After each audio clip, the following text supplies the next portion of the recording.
বন্ধুরা, আমি একটা ইম্পর্টেন্ট কোশ্চেন নিয়ে আমার বন্ধুদের মাঝে জিজ্ঞাসা করব, দেখি কার কি মন্তব্য। হাই তো বন্ধু, মানে আমি একটা কোশ্চেন নিয়ে আসছি তোমাদের মাঝে। বলো। সেটা হলো এই যে মানুষ কাকে বেশি বিশ্বাস করে? আমি তো আমার বাবাকে বিশ্বাস করি সব থেকে বেশি। এটার পিছনে কারণ হলো, দেখা গেছে আমার জীবনে যত ইনকাম আছে সব কিছু আমার বাবারকে আমি দিয়ে দিয়েছি, তার নামে লিখে দিছি। এই জন্য আমার কাছে মনে হয় যে পৃথিবীতে সব থেকে বেশি বিশ্বাসযোগ্য আসলে বাবাই। আচ্ছা, আমার এই বন্ধুর ভাষ্যমতে সব থেকে বিশ্বাসী লোক তার বাবা। তো আমার নেক্সট বন্ধুকে আমি জিজ্ঞাসা করি যে তার ভাষ্যমতে কি বলে সে।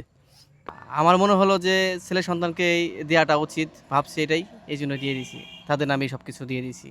আচ্ছা, তো বন্ধুরা শুনলেন তো যে বন্ধুদের ভাষ্যমতে সব থেকে আপন হলম ছেলে সন্তান বা বাবা মা। বন্ধু, আমার মনে হয় তোমাদের কেউ এটাই হয় নাই, বুঝছো? তাহলে কোনটা হবে তুমি কও? তুমি কও।